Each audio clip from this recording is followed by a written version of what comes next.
Wasak si Imu kay Luffy dahil finally dumating na siya sa battlefield and immediately after arriving sinuntok niya agad si Imu sa muka. Wasak talagang muka dito ni Imu guys at maiintindihan niya yan habang tinitingnan niyo ang panel na ito. And mind you guys, hindi pa nga siya dito naka Gear 5 form. Hindi niya pa gamit dito ang kanyang Sun God Nika form. Bagkus, base form lang at binalutan niya lang dito ng haki ang kanyang kamao. Pero kitang-kita nyo, effective yan kay Imu. Dahil on a different degree, on a different skill ang strength and energy ngayon ni Luffy ngayong talagang pinuno niya talaga ng pagkain ng kanyang sikmura. At dito din guys, dito na magtatapos ang flashback ng buhay ni Baruch. Pero dito din natin makikita ang isa sa pinaka-heartbreaking moments sa kwento ng One Piece. As well as the reason kung bakit merong crack or damage ang right forehead nitong si Baruch. Kahit ngayon ay isang skeleton na nga lang siya. As well as ang napaka-devastating na plot twist sa flashback na ito. Kasabay ng revelation ng isa sa mga Holy Knights na katulad ni Gunko, meron ding bipolar eyes. Ang lahat ng yan at marami pang iba ay tatalakay natin dito sa ating full chapter review ng One Piece chapter 1186. Kaya siguraduhin nyo nang nakalike, nakasubscribe at na rin nyo ng bell button. Pero wag na nating patagalin pa, let's go! Ang title ng chapter na ito ay Once More. Habang pinifeature naman guys sa title page ang batang bersyon nitong si Loki na idinodrawing si Ida. Habang si Ida naman, nakatago sa likod nitong si Loki at tuwang-tuwa, proud na pinapanood ang kanyang anak na idinodrawing ang kanyang muka. Pinakaunang part ng chapter guys, ganun pa rin ang sitwasyon sa Esperia. Never silang nakatake ng advantage kontra sa pag-atake ng world government. However, hindi pa rin sila sumusuko. Patuloy pa rin ang retaliation dahil ayon sa mga mamamayan ng Esperia Kingdom, kailangan nilang pumalag. There is no other way for them to survive except for independence. Kaya kailangan nilang pumalag. Dahil kung matatalo sila sa gerang ito, ganun din naman ang kalalabasan, mamamatay silang lahat. Ngayon, switching of scenes, makakarating tayo sa Royal Capital kung saan nandito nga si Baruch. The very scene na nakita natin sa previous chapter final pages. Gulong-gulo na dito ang isip ni Baruch. Hindi niya na kayang intindihin kung anong nangyayari. Hindi niya na kayang i-absorb ang situation na para bang hindi niya na din alam kung anong dapat niyang gawin. Dito din guys, makikita nyo na malinaw na nandito talaga ang isa sa mga Holy Knight, si Shuri, na mas kilala natin ngayon bilang si Gunko, at ang form nitong si Gorosei Mars na para bang isang apoy na ibon. Dahil lang nga sa tindi ng sitwasyon at hindi na alam ni Baruch kung paano siya mag-act, napaiyak na lang siya dito. Habang sumisigaw at sinasabihan ang mga present na individuals sa room na tumawag daw sila ng military medic without even considering the fact na baka ang mga taong ito sa loob ng room na ito ang pumatay, ang sumaksak dito kay King Ruin. Pero mas inisip niyo pa dito ang kalagayan ni Ruin guys bago isipin ng possibility na baka ganito din ang kahantungan niya. Pinipilit niya talagang gisingin itong si Ruin with the hopes na baka magising pa talaga ito. Baka may consciousness pa ito at hindi pa ito actually patay. However, alam naman natin guys na talagang patay na si Ruin dahil botas dito ang kanyang dibdib. Dito din guys, Aneki na ang tinatawag nitong si Baruch kay Ruin, Big Brother. Habang nagpa-flash sa kanyang memories ang pinagsamahan nilang dalawa, magmula pa lamang nung nagkita silang unang beses sa basurahan. Dito din guys, we clearly see Imu sama. Nandito talaga si Imu.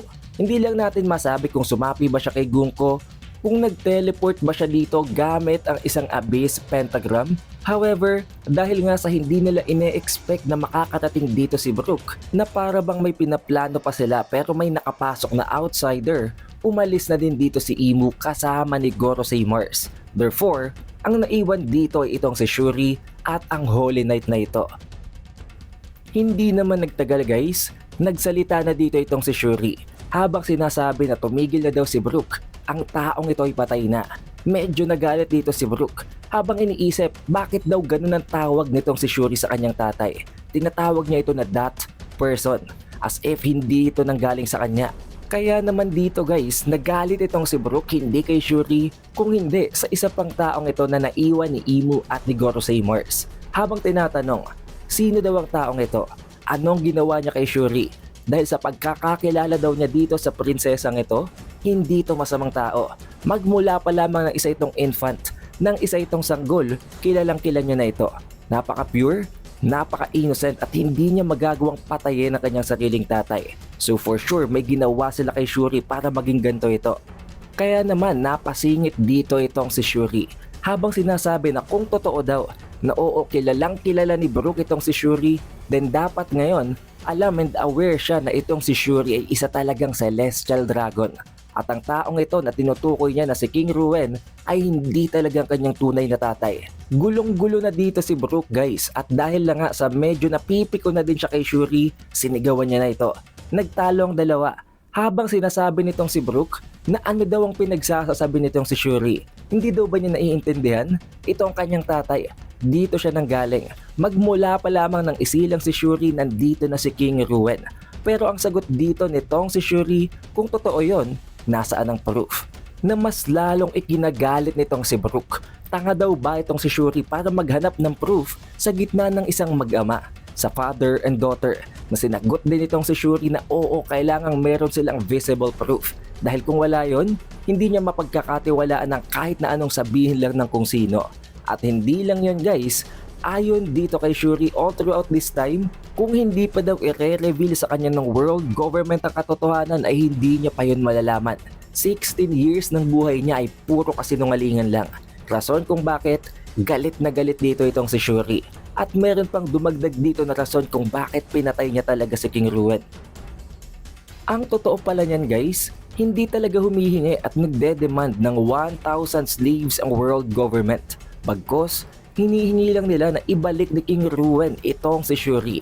Dahil nga sa hindi naman niya ito anak, at ang tunay na birthright nitong si Shuri ay isang celestial dragon. At dahil lamang sa isang individual ay sinakripisyo at inilagay daw nitong si King Ruwen sa napakadelikadong sitwasyon ng buong Esperia Kingdom.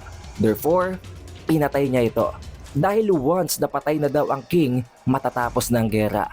Rason kung bakit nagalit na naman itong si Brook. Hindi daw niya naiintindihan ng mga bagay-bagay. Hindi yun ganon kasimple. Kapag natalo ang isang kingdom sa isang gera, lalong-lalo na kapag namatay ang king nito, magiging itong isang lawless jungle. Walang kwenta, walang kahit na anong rules, walang leadership, parang masasamang tao lamang na nagkalat sa buong kingdom. Pero ganun pa rin naman guys, we cannot deny the fact na may kasalanan din dito si Ruwen kahit papano. Napakarami ng taong namatay dahil lamang sa kanyang selfish na kagustuhan. While at the very same time, hindi natin siya masisisi dahil itinuturing nga niya na tunay na anak itong si Shuri. Isang bagay na hindi maiintindihan ni Shuri sa kanyang murang edad. Pero dito guys, nang tingnan ni Brook ang muka ng individual na ito, ng Holy Knight na ito na inaakala natin magmula pa lamang sa mga theories and analysis natin sa previous video, nagulat siya. Hindi siya makapaniwala, as if parang nakakita dito ng multo itong si Brook. Ang tunay na identity ng taong ito ay tama ngang hinala natin. Isa siyang Holy Knight na nagngangalan, nagraulo at nanggaling siya sa Man-Mayer family. Pero hindi ang pagiging Holy Knight ang ikinagulat dito ni Brook. Bagkus, ang mga mata nito. Dahil parehong-pareho sila ng mga mata nitong si Gunko. Which means, parang sinampal dito kay Brook na hindi talaga si Ruwen ang tatay ni Gunko. Bagkus, ang taong ito dahil walang pinagkaibang kanilang bipolar eyes. At hindi nagtagal guys, nagsalita na din itong si Graulo. Tandang-tanda niya pa daw kung sino itong si Brook. Dahil itong si Brook, ang bukod tanging kulot na individual sa loob ng Esperia Kingdom. I think, nagigets nyo na din guys kung anong naisip ko dito. Alam nyo na kung anong pinag-uusapan natin these past days na wala pang bagong chapter. Na para bang hindi talaga nanggaling itong si Brook sa Esperia Kingdom. Napadpad lang siya dito at nanggaling siya sa ibang kingdom or ibang civilization. Pero ipagpatuloy natin ang chapter guys. Ayon dito kay Graulo, noon pa lamang na bata itong si Brook, nakikita niya ng isa talaga ito sa mga attendants nitong si Candle. Pero dito daw, hindi hinahayaan nitong si Ruwen na lapitan ni Graulo itong si Brook no matter what the case. Pero kung iisipin nyo guys, napaka-dark nito. Sobrang dark. Akala natin all throughout this time, asawa talaga nitong si Ruin si Candle. Pero ang totoo, ito palang si Growlo ang bumuntis sa kanya. So basically, alam and aware si Ruin na hindi niya anak si Shuri at ang rason siguro kung bakit pinakasalan niya si Candle ay para pagtakpan na anak niya talaga si Shuri at hindi masira ang imahe nito sa Esperia. Right after seeing this sight, na-realize agad nitong si Brook na hindi nagsisinungaling si Shuri. Totoo ito. Literal ang hinahanap na proof ni Shuri ay dahil sa mismong pagtingin pa lang ni Shuri kay Growlo ay naiintindihan niya na agad ang katotohanan. Without any explanations, pareho sila ng mga mata para bang ito talaga ang kanyang tatay. Ayon din dito kay Growlo guys, wala talaga siyang balak na pumunta at dumayo ng ibang kingdom para lamang i-retrieve ang isang bata, ang isang child. Wala talaga siyang pakialam kay Shuri. However, utos ito ni Imu at wala siyang choice. Kailangan niyang sumunod dahil ayon dito, importante at napaka-vital, napaka-OP daw ng bipolar eyes. At ang problema guys, kahit na meron siya nito, hindi niya pa ito na-awaken. Pero kinuha at kinupkop pa rin siya ni Imu at ginawa pa nga siya nitong isang Holy Knight. Rason kung bakit ang potensyal nitong si Shuri na meron ding bipolar eyes na pwede niyang ma-awaken anytime ay talagang hindi sinasayang ni Imu. Rason kung bakit from the very first time na makita ni Imu si Shuri ay naging favorite niya na ito. Kaya kahit mag-isa lang i-retrieve nilang bata, kailangan nila yung i-pull off. Importante si Shuri sa kwento. Ipagpapatuloy pa sana ni Growlo ang pag-explain ng mga bagay-bagay pero dito ay biglang sumingit ang boses ni Imu habang sinasabi na masyado na daw siyang madaming sinasabi. Kaya humingi ng tawa ditong si Growlo at tumigil na siya sa pagsasalita. Bagkos, tinawag niya si Shuri at para bang sinenyasan niya ito. Binigyan niya ito ng sign na kailangan na nilang umalis ng Esperia at bumalik na ng Marijoa. Habang si Brook naman realizing the situation, hindi niya na alam kung paano magre-react. Ang kinikilala niya na napaka-angelic, pure and innocent na baby noon na itong si Princess Shuri, mukha ng isang demonyo ngayon. Kinilabutan siya at natakot na siya sa mga mata nito dahil nga nakita niya din ang mga matang ito sa taong yun na itong si Growlo. Dahil doon, nagalit na din sa kanya si Shuri. Nakapareho lang daw niya ang lahat ng individuals na nakasalambuhan niya. Lahat sila kinatatakutan ng bipolar eyes. Lahat sila dinidiscriminate ang ganitong klase ng mata. Dahil doon, tinangka na ding patayin itong si Shuri, itong si Brook. Tinusok niya ito ng kanyang sword sa ulo nito. At kitang-kita nyo guys, napakalinaw ng panel. Tumagos ang sandatang ito sa ulo ni Brook. Na kung iisipin nyo, dapat patay na siya dito. Literal na there is no way na mabubuhay siya dahil tinamaan dito ang kanyang ulo, ang kanyang utak, right in the forehead.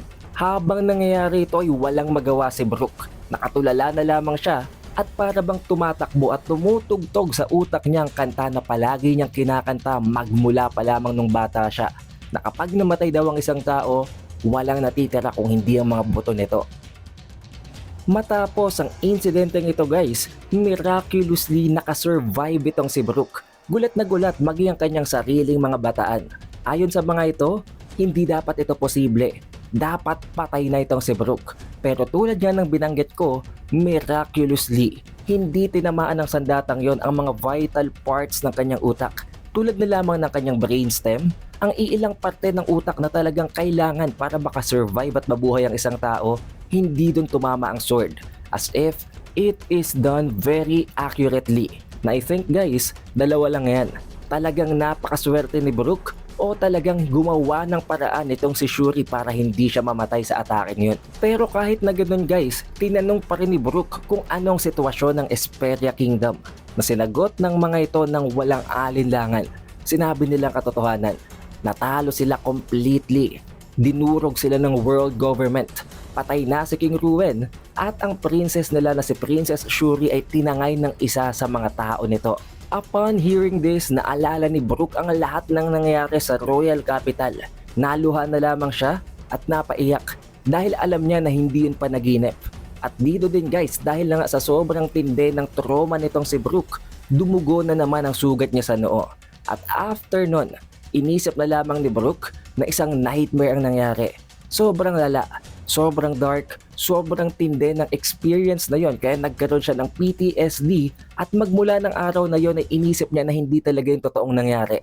Binura niya yon sa kanyang memories. Kaya nga nitong maging siyang isang skeleton, hindi niya yun maalala. Not until lang makaharap niya ulit itong si Gunko.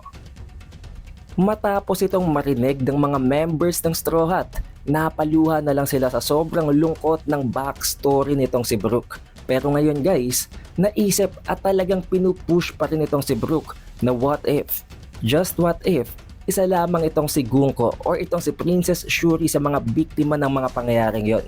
Dahil kung tatandaan nyo guys, sinadya, gumawa talaga ng paraan itong si Gunko para makawala ang mga Straw Hat, makawala si Brook, at sumigaw pa ito. Pinilit niyang makawala sa kontrol ni Imu para lamang patakbuhin itong si Brook. Kaya ngayon, for the very last time, one last time, gusto niyang maniwala pa rin kay Princess Shuri. Kaya nakiusap siya sa mga members na ito ng Straw Hat na si Nami, si Frankie, si Jinbei at itong si Usopp na pakawalan daw nila itong si Shuri para malaman nila katotohanan. At kung sakali, baka ma-retrieve pa nila ito mula kay Imu. Pero ang problema nga dito guys, paano nila babasagin ng ice? Ngayong maging ang omen nitong si Imu ay hindi naging effective kontra sa ice nitong si Ragnir.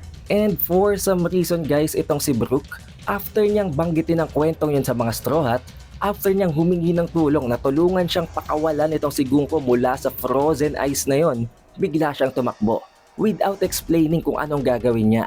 Pero switching of scenes, makikita na natin dito itong si Luffy.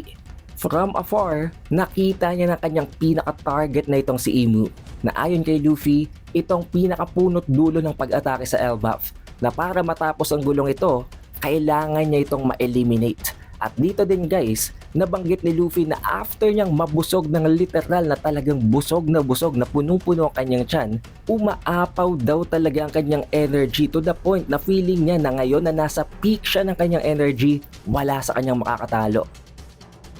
On the other hand naman, makakarating tayo sa battlefield kung saan naglalaban si Loki at itong si Imu.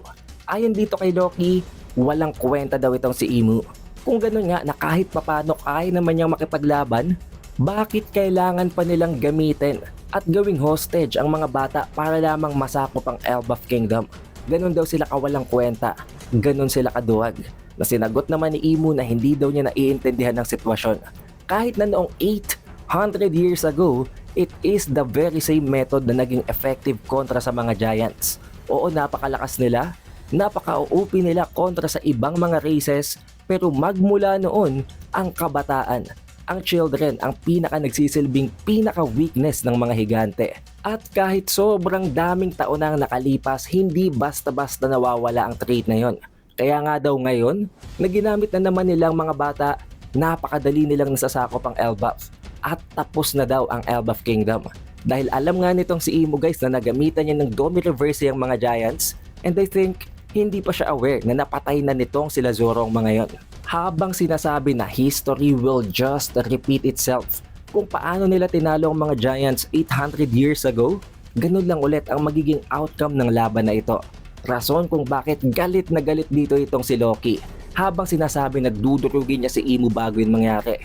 However guys, nandito na pala itong si Luffy. Papunta na siya sa battlefield.